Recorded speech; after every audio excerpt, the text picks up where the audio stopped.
Hi, I'm Ide Mudia Dimaokoje. Most people call me Ide.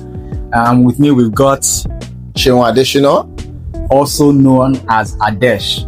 Welcome to the maiden edition of Please Find Attached. We'll be talking about everything work and life, I think. Yeah. Workplace in general and challenges, ups and downs. Today, we're going to be talking about a very sensitive topic. A very sensitive topic. And important. Yes. Office politics. Office politics. Yes. So many questions about office politics. Why should we even have office politics in the first place? But I think we all agree that it is a necessary evil. It has come to stay, and it has been there from the time of Noah. It is a human thing. Yeah. Basically, it's a human thing. And wherever humans are, no matter what, politics just creeps in. Even in families, to be honest. Mm-hmm. But in the workplace, I think because it is about survival, it's about thriving and progressing. So office politics goes another level in the workplace compared to, in the home or elsewhere. Sometimes I think if the politicians in the office were to manage country politics, will be worse off. Because some of the stories that you hear of what people have done in the office, how people are struggling, toxicity and all. Throwing people on I don't even think Jaga is treating us that bad. Some MDs, what some MDs have done in this country. Anyway, so I think there are major things to talk about under politics. And the first one being that you need to even know the kind of political environment you are working in. At least the level of politics. Is it APC, PDP, or ADC, or, so you know how to navigate, because at the end of the day, this podcast is supposed to help people, navigate these different terrains. So I think I'll defer to Ide now. Based on your experience, I think you've worked in like 50 companies. Dude, I knew you were going to go I always go there. I knew you were going to go there. I think you're in your 51st company now. I knew you were going to go. So what kind of politics or political environments have you seen in the workplace? So, first of all, when I joined in, let me debunk that. So what are you debunking? It's not 50 companies. Wait, can I ask you a simple question? Yes. If the answer is yes, we leave it there. Okay. Is it more than 10? No. We've counted this thing together. It's not more than 10. It is more than 10.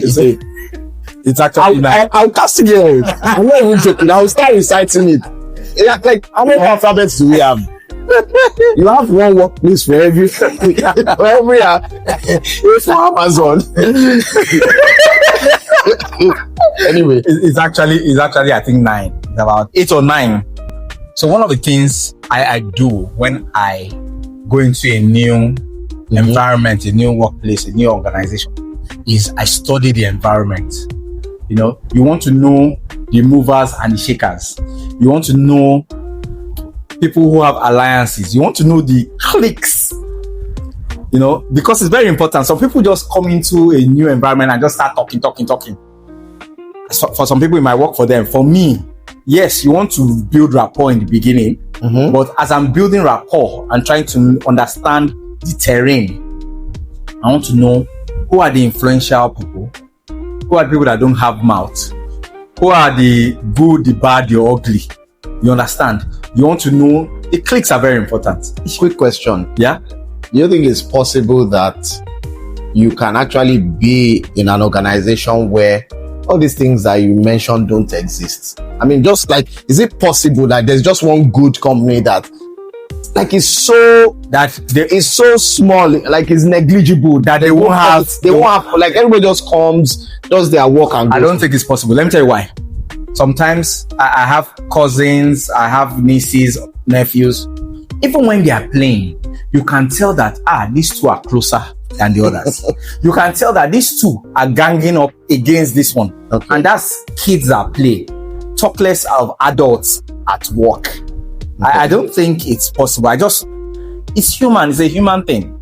So for me, I want to know who are the players, who are the movers, who are the shakers, who are the assholes. Because to be honest, you always have the good, the bad, and the ugly. Who are the people that you need to get things to move? But it varies by organization. Oh yes, so definitely. Some organizations will have less A words than some.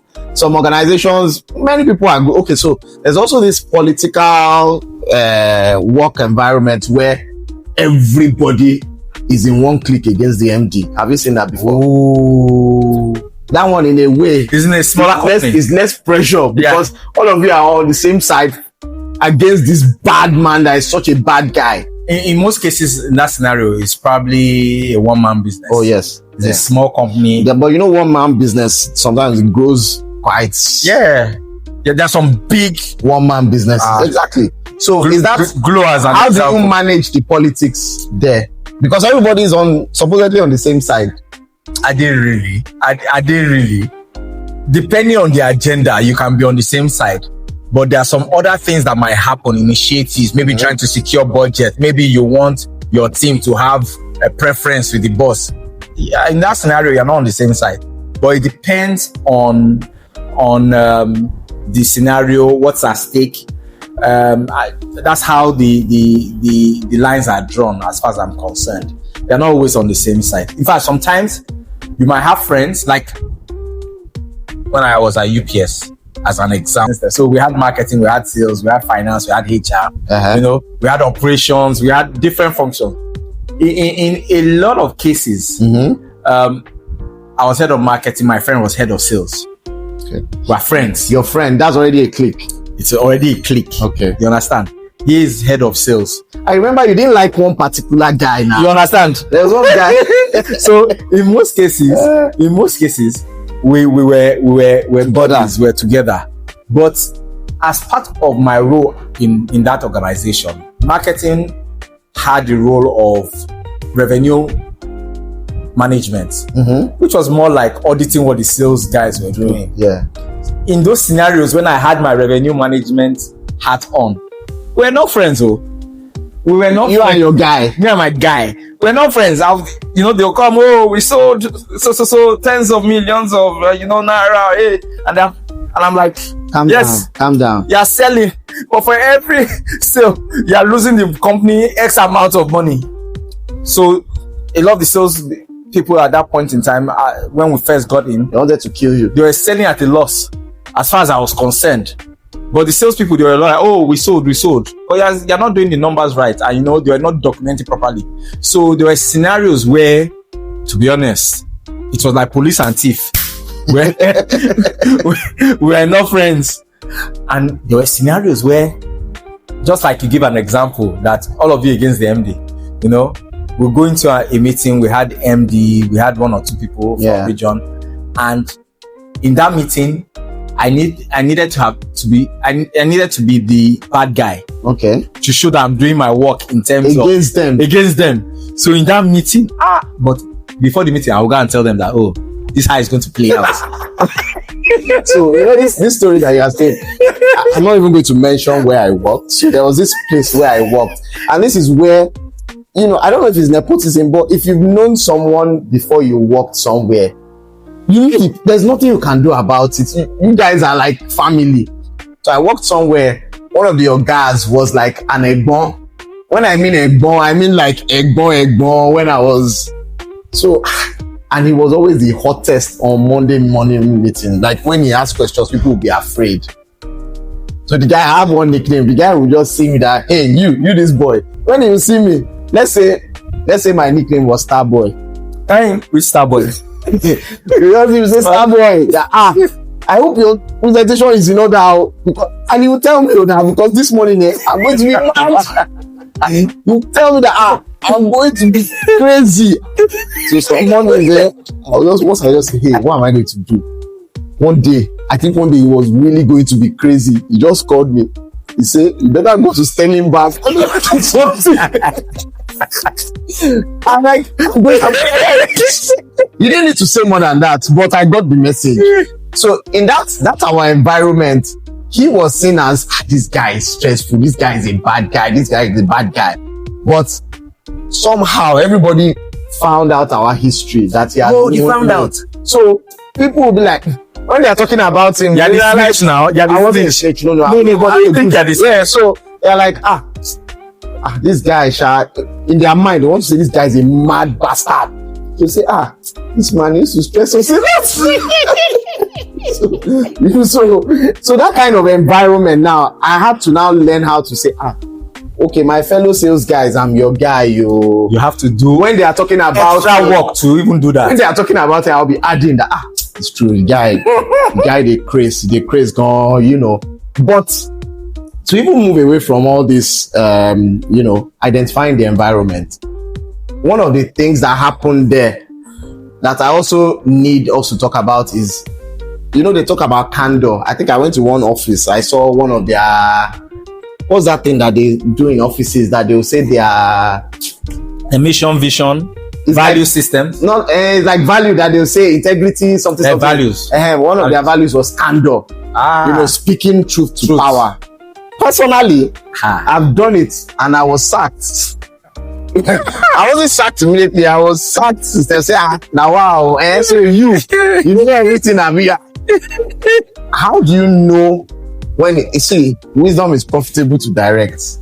If your MD calls you into the office now and say, you see, that your manager, I don't like him. He doesn't know. What do you think about him? What will your response be? Wisdom. What will your response be? Wisdom. There's no direct, depends on the relationship. Depends on the dynamics between the MD and the person you're talking about, because the rule of thumb, when they are talking, for me, and this was one of my mentors that told me when I first started, when people are talking about other people, don't be involved. You have to be involved. Don't. You're not a junior person. I'll give you an example. Where I worked before, there was a guy, he's a director, not one of the senior directors, he's a director. Now, there was one senior director that was seen as a fafa. You know what a fafa is? Like, they're just coasting and collecting money.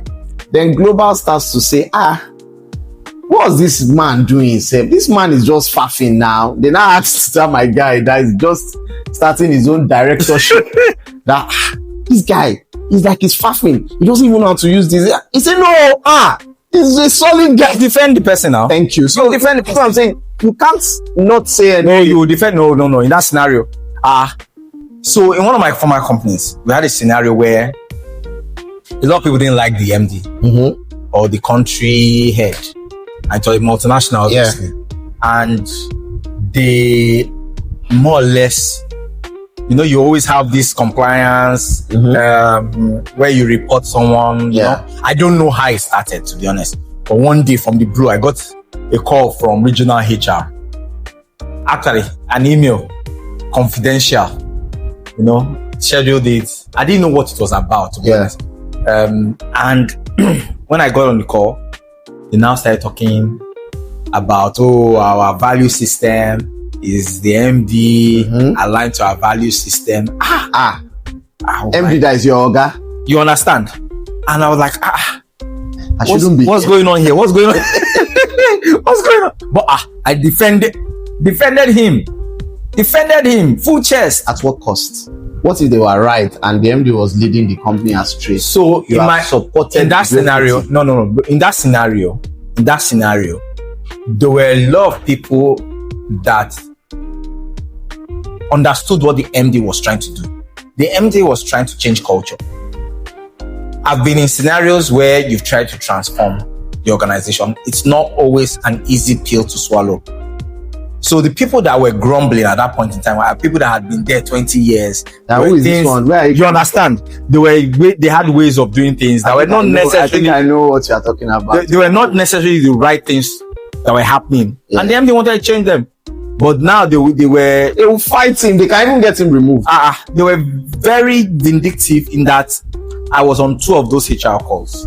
And I defended the guy. I defended him. Defended the MD? Yeah, I defended him. Because to be honest, yes, some of the things he was doing, even me, I was like, but I understood the why. Okay. And because I had built a rapport with him, sometimes I'll go to him and say, Oga, I understand what you're trying to achieve. But this thing, pour small cold water. this thing, I don't think we should do it this way. And the good thing was he was very receptive. He was very receptive, and he left eventually now. Eventually. I wanted to say, where does this story end? It's not really a success story. He left eventually. No, it was no. We could see the changes already happen, but he got a better role. Oh, okay, he got a better. He got a better. But you know, now that you even talked about MD and looking at politics from a bird's eye view, for some funny reason, coincidentally, in both our journeys, we have both led country operations as country leads. Yeah. From that position, have you seen your colleagues or your subordinates try to play politics, and you're just watching and like, wow, Yeah. and you know that this one is trying to mess this one up, to do this and do that, or this one is trying to curry favor from you and all that. I have different stories from different organizations. There was one. I'll talk about the one that was trying to sabotage me first. That's when you were country lead. In that scenario, I was not country lead. Okay. But I was up there, and the guy, I was new to the organization, and again, I was trying to transform things. The guy was trying to sabotage me. By the way, that's a topic for another day. When you get into a new environment and you're just trying to say, I have Harvard MBA, I want to change things. And he was playing politics, talking to people, subordinates, and because he had held that role, he was reporting to me, but he had held that role for years, so people were afraid of him. But people were also playing politics. Some people come and whisper to me, and me, naturally, I don't like all that whispering, but in this scenario, I benefited from the whispering. So that I will find a way to checkmate him. Another scenario. Why you say checkmate? Okay, the story was messing me up. He fired. No, we moved him from. I don't say the department. We moved him from. You downgraded him, Sha. We didn't downgrade him. We moved him from a managerial position where he was leading like a group of retail operations. So his direct, while he was responsible for P&L and all that, he was not a B2B salesman. Okay. So in one meeting, we went in, and in that meeting, a lot of people were like, he's doing nonsense. But he's my subordinate. I can't agree to that people say. So I said, no. He's not doing nonsense. This guy is a very good guy. The problem is that we have a square peg in a round hole. Because you knew you will hear the feedback from that meeting. Yeah, but you defended him or not? No. Apart from that, people saying he's a nonsense guy and he reports to me. Then indirectly, you're telling me I'm a nonsense. Yeah. So I have to defend my department. So I defended him. But I was like, he's a square peg in a round hole. He's a people person. Let's move him to sales. I remember this issue again. But you now sent him to somewhere that he calmed down so much. We knew that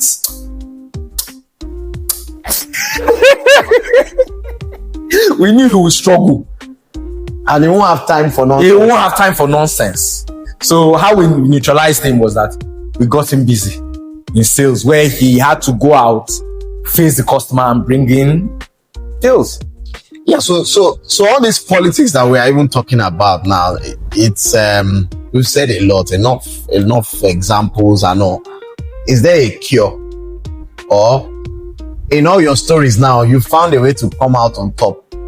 What were the things that you did to come out on top? Was it alliances, friendships, or was it my IQ is high, I'm a sharp guy, I saw it, I did this, I did that, or was it just God? God has a major part to play. Another thing I think that is important is knowing who is for you. Some people will come and pretend that they are for you, they are your friends, they've got your back. In reality, they are stabbing you in the back.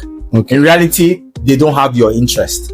So one of the most important skills, let me not say most important, but very important skills, is having that discernment to understand and be able to filter the noise from what is real, to be able to identify the people that really, really, really have your back. Because sometimes you're struggling, especially when you're new, you're struggling. If you are feeding information to someone that really is not for you, they are finishing you where you are not there. You're not there and they're telling stories about you. So one of the important things is, one, first of all, understand the dynamics. Who are the power brokers? Who are the strong people? Who are the people you need? Will you now just go and say, oh, power broker, will you be my friend? No, no. Or influencer, will you be my friend? No, no. When you identify them, what does that do for you? You build. Will you just say, so I'm loyal or... No. It's just like in anything. Even when you're trying to get a job, one of the first things you need to do is build rapport. People like to work with people that they know and they like and they trust. So in building rapport, what you are trying to do is, some people say, oh, we are not in the office to make friends, but in reality, you need to make people like you, even if they are not your friends. Let them like you, like jollof fries. Everybody else will like you. Let them like you and build some level of trust. When you are able to build some level of trust, then you can navigate things. Okay. You understand? You are not going to necessarily say, oh, let's be aligned, let's be, what's the word? Let's be friends, or let's build an allegiance. Some of those things build organically over time. When you see that, oh, we have things in common. Yeah. We enjoy our company. We enjoy working together. Maybe after work, we go get a bottle somewhere. You understand? I mean, this relationship thing that you talked about, I think I've mentioned it before. So there was a place I worked. There's what they call profit sharing. Now, apparently at that time, my line manager did not like me. But why? I don't know. I don't want to be, sometimes two people will just not jive. Guess what? We later became paddies. But at that time, we hadn't jived. Like, I just didn't like her. She just didn't like me. Oh. Like, I think she felt this one is a bit arrogant because she was new, but my former line manager used to hype me because I was his letter writing guy. So if the board says, you go and write a letter to this bank, blah, blah, blah, blah, blah, blah, blah. So you're sure the guy was a Benin man. You say, me, I don't know English. You write. So I'll just take my time. I will write. And I remember one time, not to brag, I wrote a letter for him. He came back to the office. Everybody should clap for me, that they clapped for him, that the letter was good, blah, blah, blah, blah. Anyway, I digress. So you were showing her off. And you didn't know you were showing her off. No. It was my former Oga that was showing me off that this guy. So she was jealous. Okay, you can't be jealous of someone you haven't worked with now. She was new. Anyway, we didn't agree for ourselves. So it was time for profit sharing.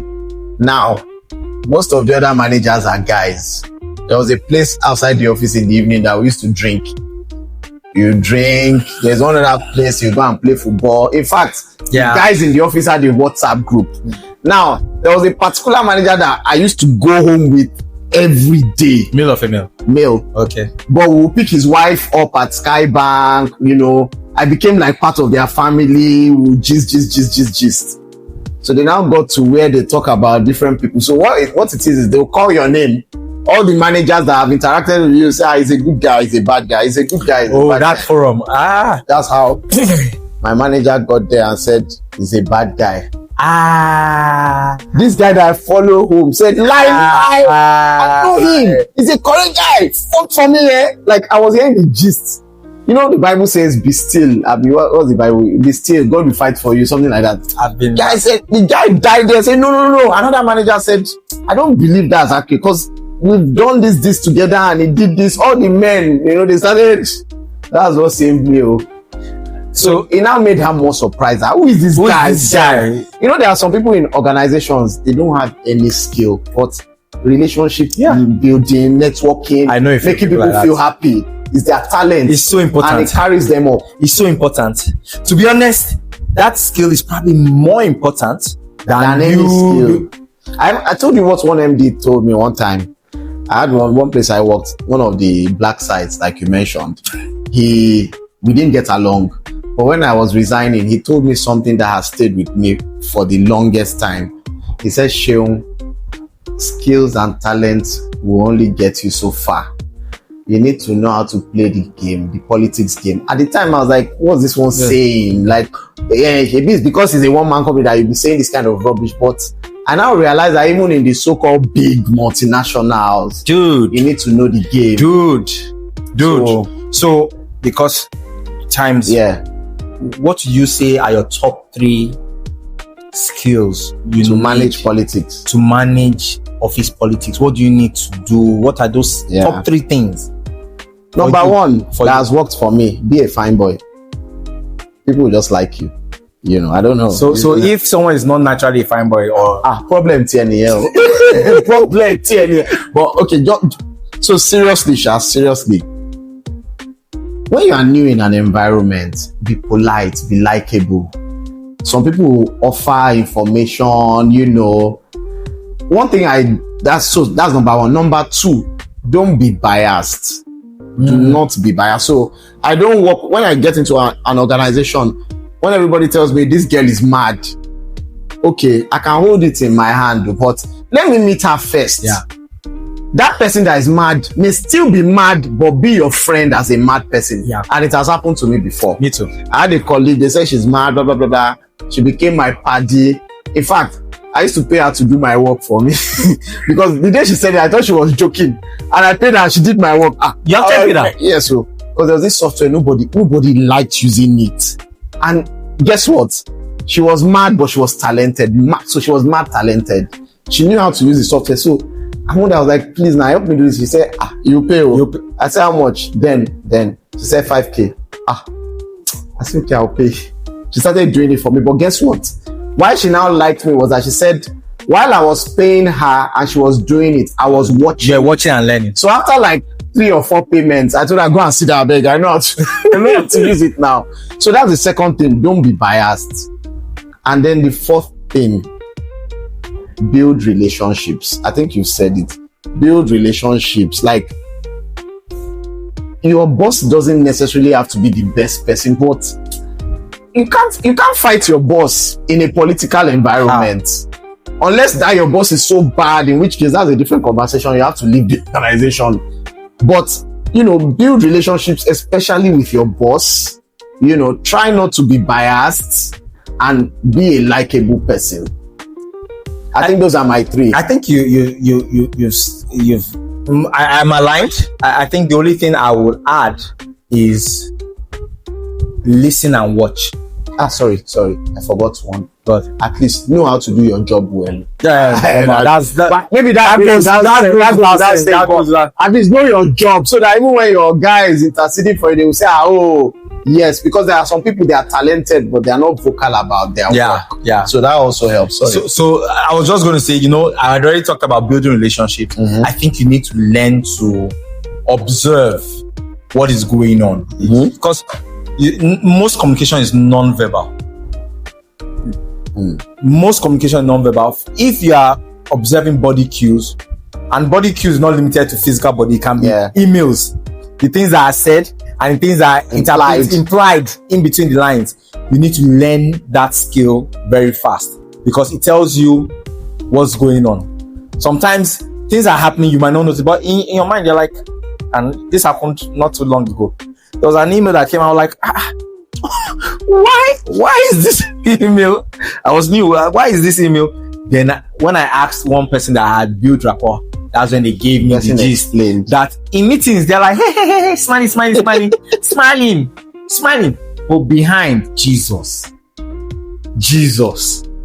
and that's how I knew, because there was something off in that. So what are your own top 3? So I'm saying build that relationship, learn to observe, understand the players.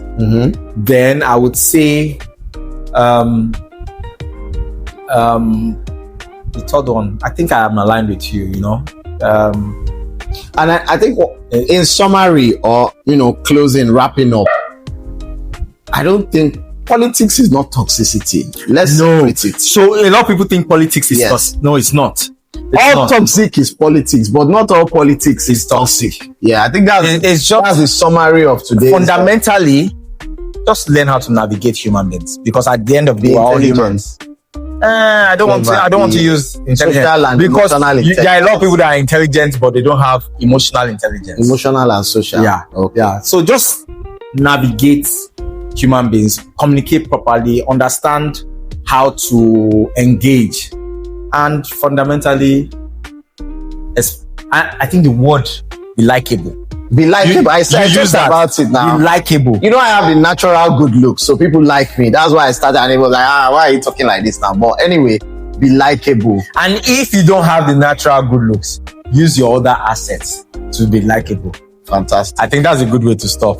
Yeah. Till next time. Have a good Bye-bye. one. Cheers.